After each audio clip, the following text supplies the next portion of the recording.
हमारे जीवन में कुछ स्वास्थ्य संबंधी ऐसी समस्याएं होती हैं जो बहुत ही आम हैं, लेकिन जब होती हैं तो जीना दुश्वार कर देती हैं। एक ऐसी ही समस्या है सर्दी, खांसी और जुकाम। ना तो किसी से ठीक से बात ही करते बनता है, ना ही ठीक से सांस लेते।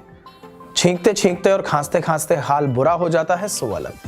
आइए हम कुछ ऐसे घरेलू तरीकों के बारे में आपसे बातचीत करते हैं जो कि इस समस्या में बहुत ही कारगर साबित होंगे। कहते हैं कि इलाज रोकथाम से बेहतर होता है, इसलिए प्रतिदिन तुलसी के पत्ते के साथ काली मिर्च का सेवन करने से जुकाम होगा ही नहीं।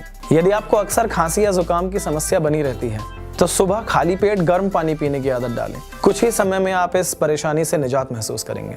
अदरक के रस को शहद में अच्छे से मिलाकर उसे धीरे धीरे चाटने से खांसी में तुरंत आराम मिलता है। अक्सर सर्दी, खांसी और जुकाम की वजह से सर में दर्द रहने लगता है। ऐसी स्थिति में कितना भी तेज दर्द क्यों ना हो, हरे धनिये की 1 या 2 बूंद कान में डाल लेने से तुरंत ही तेज सर दर्द में आराम मिलता है। उम्मीद करते हैं कि बताए गए तरीके आपके लिए जरूर फायदेमंद साबित होंगे। अपना ध्यान रखें और स्वस्थ रहें।